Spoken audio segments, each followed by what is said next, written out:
Magandang araw sa lahat, welcome po ulit dito sa atin channel ang Biyahe y Komida. Maraming salamat sa lahat ng nag-subscribe, indeed. Punta tayo sa atin topic, June 19, 2025. Mga awitin ni Mike Hanopol, bubuhayin sa Jeff Rocks the Musical. Legendary singer Mike Hanopol, bakit ayaw sa love songs? Hindi pa tapos ni Nicolas Pichay ang script ng Jeff Rocks the Musical, pero kasado na ang mga pagtatanghal nito sa November 21, 23 at 27 at 30, 2025 sa GSIS Theater, JW Jokno Boulevard, CCP Complex, Pasay City. Pagbibidahan ito ni David Ezra, na anak ni Dulce. Ayon sa direktor ng stage musical na si Franny Zamora, tampok sa palabas ang 15 awit ni Mike Hanopol. This musical is inspired by the songs of our guru of Pinoy rock, Mr. Mike Hanopol, sabi ni Direk Franny sa MediaCon noong July 17, Martes, sa Max's Restaurant sa Scout. Tuason Street, Barangay, Laging Handa, Quezon City. Namayagpag ang mga awit ni Mike noong 1970s at early 1980s na kasagsagan ng martial law. Dagdag ni Direk Franny, how is it like to be in that era? Ano kaya ang iniisip nila during the time of martial law? Yung suppression ba? Nakatulong ba iyon sa paglikha ng magandang musika? Kasi most of the songs during that time, napansin ko, talagang may laman. Maganda talaga siya melody-wise, lyric-wise.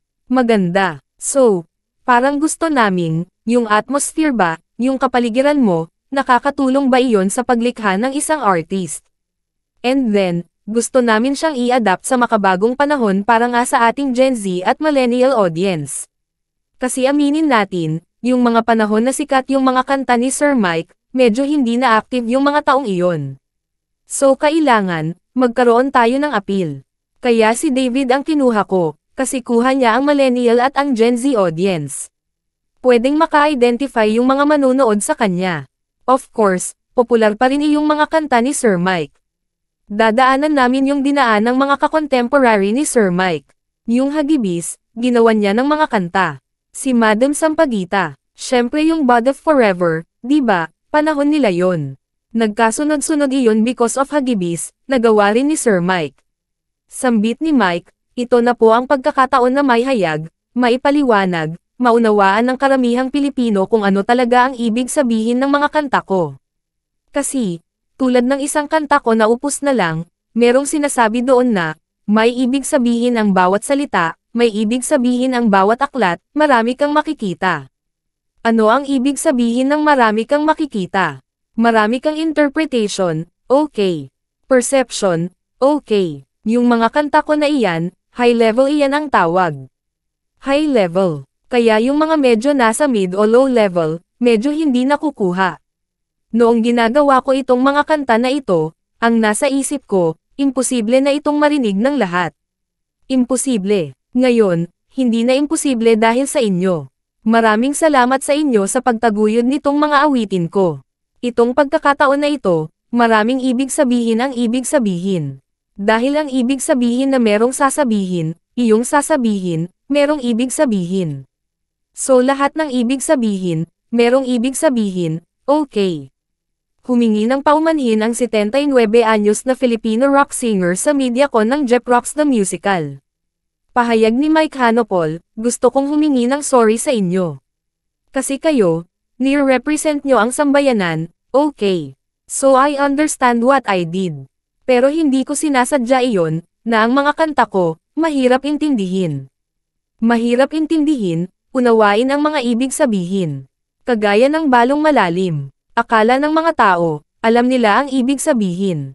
Nagsisigawan, naghihiyawan. Pag tinanong mo, alam mo ba ang ibig sabihin ng balong malalim? Hindi nga, sir, ha ha ha ha. Natatawa na lang ako, kasi, gusto kong ipaalam sa kanila, meron namang. Simpleng ibig sabihin ang balong malalim. Simple lang. Arrogance. One word, that's it. Arrogant. Karamihan ng sulat ko, it's about iwasan mo iyang mga ganyan. Arrogant. Iyon lang. Balong malalim, is about arrogance. Ang ibig sabihin naman ng Jeff Rocks ay binaliktad na, projects. Ano ngayon itong project? Project ito dyan sa Quezon City. Diba? Ang tawag sa mga lugar dyan, Project 1, Project 2, Project 3, Project lahat iyan, lahat ni Mike. Puro project, di ba? Yung 10, wala na. Yung 1, wala na. Di ba? Isa-isa na iyan. Project 8 nga, nawala rin. Alam mo kung ano na ngayon. Congressional. Ha kita nyo, isa-isa nang nawawala. Bakit? Kasi, nauubos na ang pera ng tao. Ha. Kailangang ibenta. Ang project na lupa dyan sa Diliman, alam nyo lahat yan, UP yan. UP, yung lupa dyan, tinawag na Project 1, 2, wala na yung iba dyan, yan ang project ni President Quezon. President Quezon. At iyan ay dinonate niya sa UP. Kaya yung project na yan, kay President Manuel L. Quezon, okay. Noong kasagsagan noong YEPROX, kaya naging JEPROX, kasi ang mga audience, followers namin, ay 99.9% taga-project. Laging bisitahin ang website ng pep.ph para sa mga bagong showbiz news. Ang love, especially song, love, huwag mo nalagay na ng song. Ang love ng tao dito sa ibabaw ng lupa ay hindi kailanman, sabihin ko na sa inyo, totoo. Hindi totoo. Dahil ang tunay na love, tunay na totoong love, ay ang katotohanan. Yan ang love. Okay? Kaya ayaw kong umanta na. At yan ang ating latest showbiz chika update for today. Huwag kalimutan mag-subscribe. Click the notification bell for more showbiz chika updates. Like and share the video at suportahan po ang ating Facebook page. Maraming salamat sa lahat ng nag-subscribe. Indeed. Magandang buhay sa lahat. Adios.